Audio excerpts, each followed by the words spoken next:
Dostlar, akşamdan hayırlı olsun hamdülillah cenapları, mehman mehmanlar, kıyıtlar, gelinler, ağalar, eminliler. Hem de şunun Kerke Krav'ın Kerke şehirlerinde saray, Tiyanas'ın saray restoranına hoş gördük. Alpar'da tek anlayın mı? Dönüp gelin. Hava bana.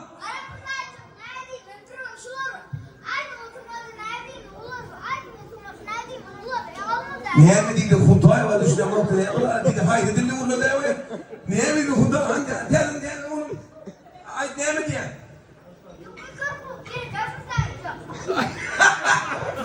Gel oğlum gel ne yapacaksın gel. Ne yapacaksın kan düşünürüm ne? Tamam ne mi diye? Ne mi diye ay? Tam oturmaz olur. Başkaları alalım. Kırık topla meydan toplarsın. Toplanma derdi satılmaz. Ay tutturasın. Şunu almalı. Şu nimetin.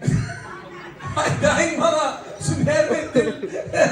Bana de. Oğlum ne açacaksın dedi. Altı. Tuğulüme. Kalkın anneme. Birinci.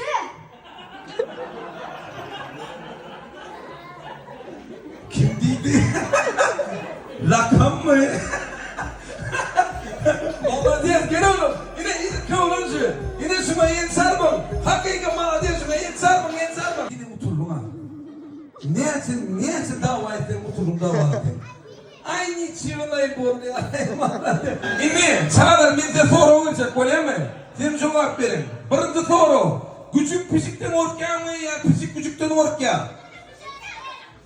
Küçük pişikten orkya mı? Pişik küçükten orkya. Yol var aydan orkya mı? Ay yol varsa orkya mı? Ay yol varsa orkya. Doğru değil mi? Bana diyor. İyi son soru. İçi kakıdan orkya mı? Kaka içinden orkya mı? Kaka içinden orkya dedi.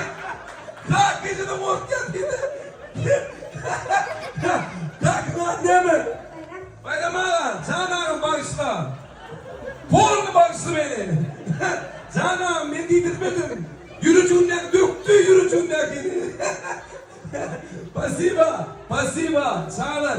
Pasiba, malades, erkek yani, malades. Herlerini, beyler güçlü mü, oğlanlar güçlü. Oğlanlar güçlü mü? Ya benim beyler güçlü diye. Her onu var ha, her tam dediğini, her bağışla geçireni, ondan tam görüyorum. Beyler güçlü mü, oğlanlar güçlü mü? Böyle mi?